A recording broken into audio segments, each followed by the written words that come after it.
Dawn breaks over the Tanzanian savanna, where the first rays of sunlight slip through the dry canopy and paint the wild landscape in a golden glow. The call of forest birds awakens the small Hadzabe camp, home to people who still choose to live as humans once did tens of thousands of years ago. Today, their targets are not large game, but the small creatures of the savanna. Field rats, ground squirrels, bush birds, animals that may seem insignificant but serve as vital sources of food in this unforgiving land.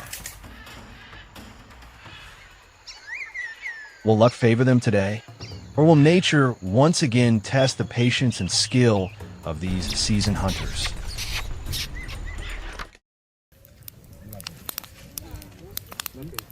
The sun climbs higher over the open savanna as the Hadzabe men begin their journey. The men prepare for a new day, checking their bows, sharpening their spears, tightening their leather pouches.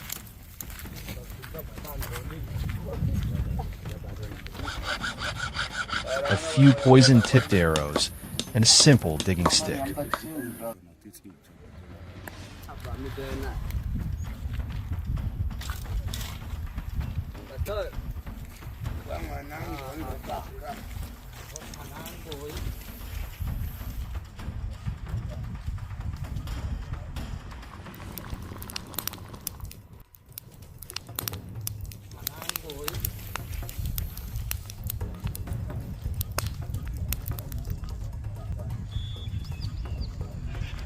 All the tools they need for a hunt.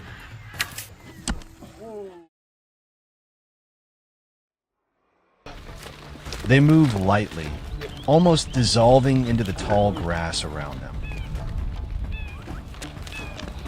Do you think you're going to catch something today? There are no spoken orders, no loud commands, only exchanged glances, a slight nod, subtle signals that keep the group in perfect sync.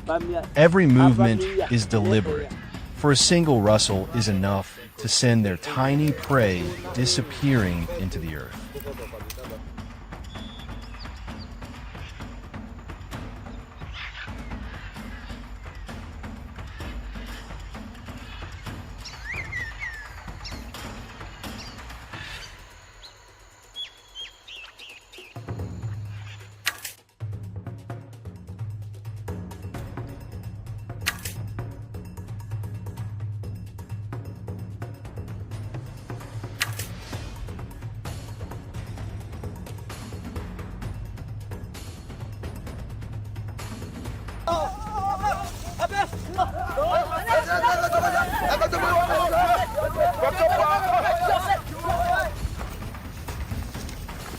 With swift, practiced motions, they begin to dig. Each strike of the stick is firm and precise. Sweat runs down their backs, but no one complains. They know that just a few more minutes of patience might bring a reward. A small hole in the dry soil, the fresh burrow of a field rat or a ground squirrel.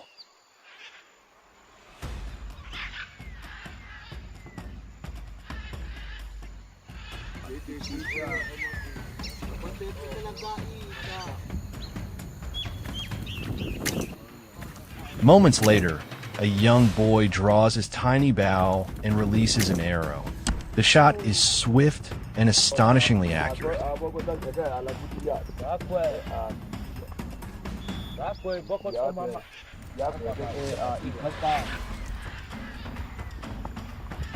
Smiles spread across the group.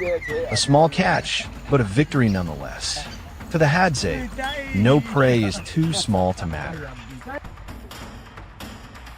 The hunting party returns to camp as the sun dips toward the western horizon. No one keeps a share for themselves.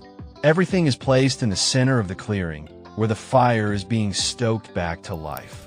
Dry branches crackle and burst into flame. The sound of burning would mingling with children's laughter and the murmured conversations of the adults.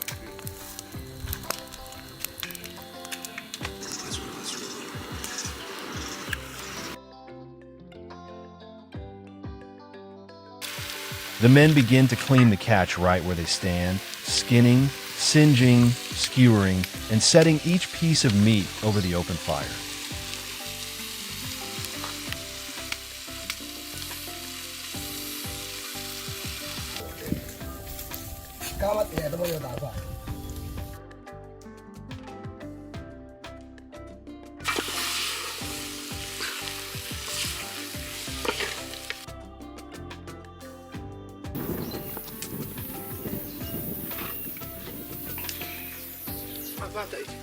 Tuka. Let me mess yourself.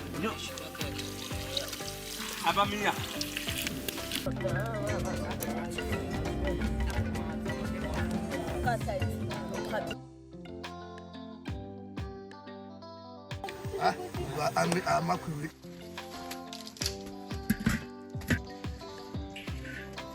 Lamita seme seme. Chiki up the canopy.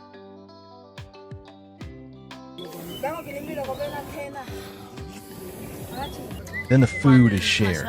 Every piece is passed from hand to hand with no distinction between who hunted what. Only smiles, warmth, and the gentle glow of the fire reflected in their eyes. The chicken.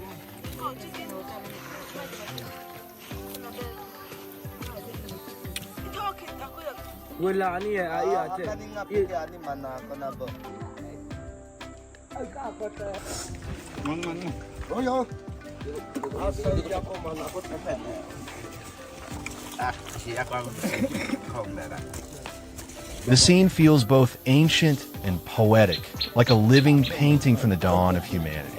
Is there anywhere else in the world where a meal can be this simple, and yet this sacred?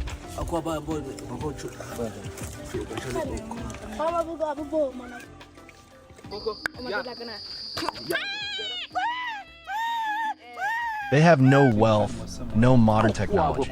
What they possess is a deep understanding of nature, the ability to read an animal's tracks, to hear the wind and know where we'll lead, to sense the coming rain from nothing more than the faint scent of damp earth. Together, these instincts form a sacred bond between human beings and the wild. Watching them share even the smallest pieces of meat, we realize that life's true essence is not measured by material abundance, but by connection and generosity. The way they eat, live, and laugh beneath the open sky is not merely survival. It is a celebration of life itself. Perhaps it is here, in this barren land with no electricity, no running water, no internet, that a person can truly feel what freedom means. May we cherish and help preserve these values, so the world knows that somewhere on the African continent, there remains a tribe living in harmony with Mother Earth, teaching us lessons of simplicity, resilience, and humanity.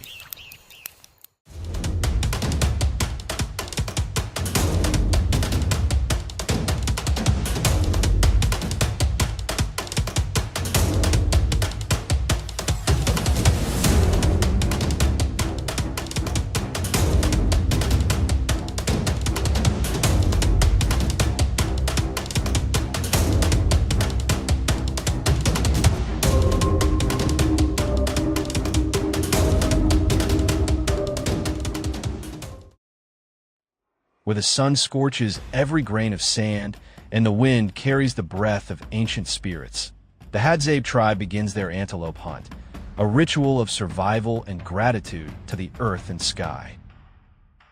For them, the true value doesn't lie in the moment of the kill, but in the fire that follows, where human, nature, and ancestral souls merge into one.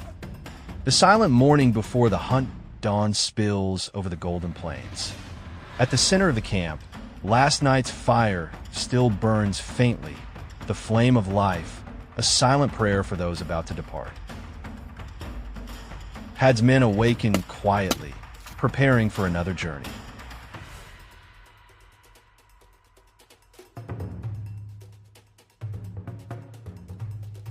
Their wooden bows and sharp arrows are checked carefully. No metal, no technology, only calloused hands and the wisdom passed down through hundreds of generations. Each tool is a part of themselves, shaped by time, sweat, and reverence for nature.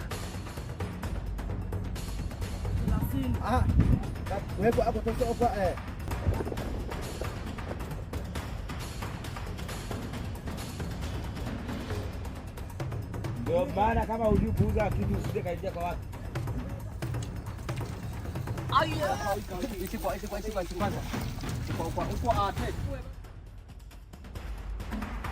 Antelope, symbol of speed and vigilance. These creatures roam constantly in search of tender grass and water, ready to flee at the faintest sound. The Hads do not hunt by force, but by knowledge.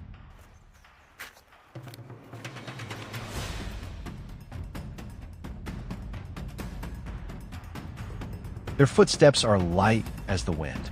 The hunters spread out into familiar formation. No commands, no words, only glances and understanding. Then the moment arrives. The arrow flies through the air.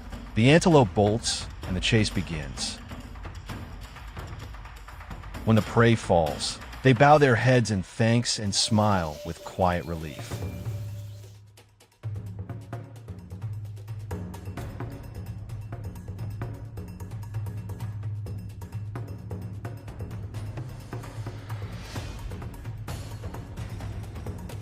By noon, sunlight floods the savanna.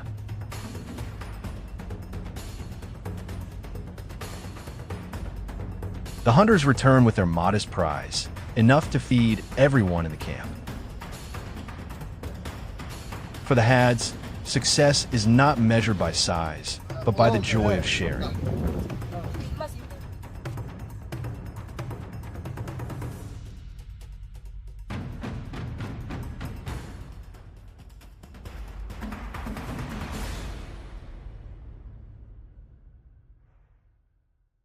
Some gather dry wood, others clear the ground for fire. No one gives orders, yet everything flows seamlessly, guided by tradition, by memory, by the rhythm of life.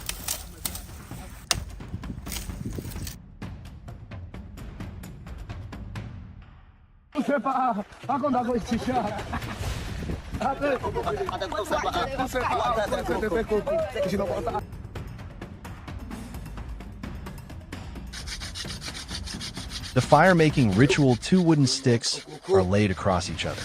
A thin cord, 2 rough palms, and the rhythm of patience. The sound of wood grinding grows steady. Then, a thin wisp of smoke, fragile yet powerful. A spark flashes, a new flame born from the hands of humankind and Mother Earth.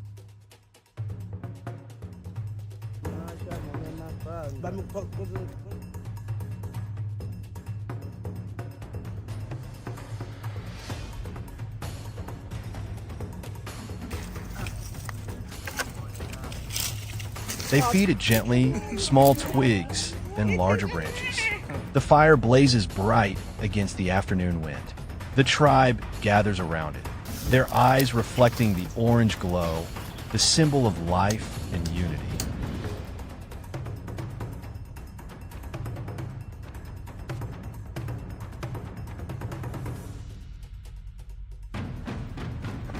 When the fire steadies, they place a large black pan upon the stone hearth. The wind hums with the crackling of burning wood, composing the music of the evening. One pours water from a wooden gourd, another cuts the meat carefully from a bone.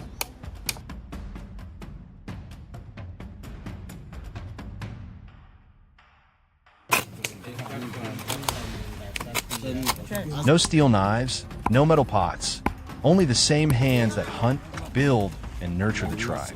Each movement is gentle, rhythmic, a dance in harmony with nature. When a meat touches the pan, a sizzling sound rises. Smoke and herbs blend into the air, drifting across the camp. The aroma meets the sunset, the taste of life itself, impossible to recreate with any spice.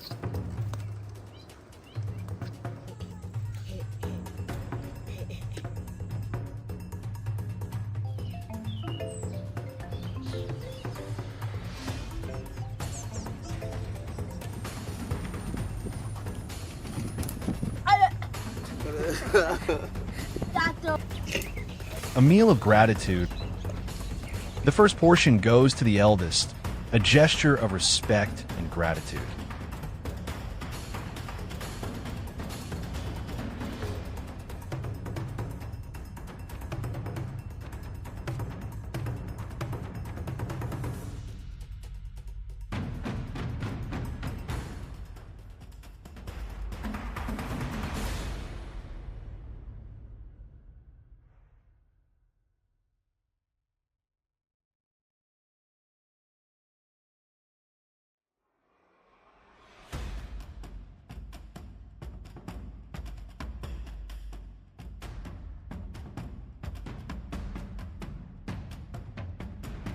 In this arid land of Tanzania, where rain is a rare visitor, antelope meat is precious.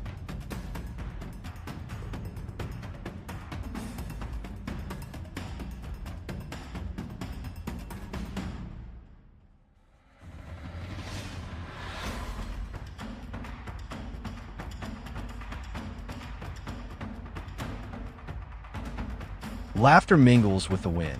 Children play near the flames. Adults exchange peaceful glances.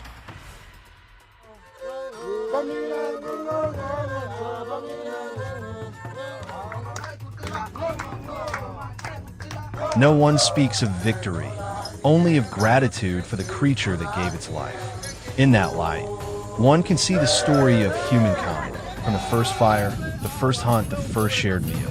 That small flame has warmed countless generations, lit up sunburned faces, and kept tradition alive through time. For the Hads, every spark is a memory, every meal a prayer, and every hunt a hymn to life.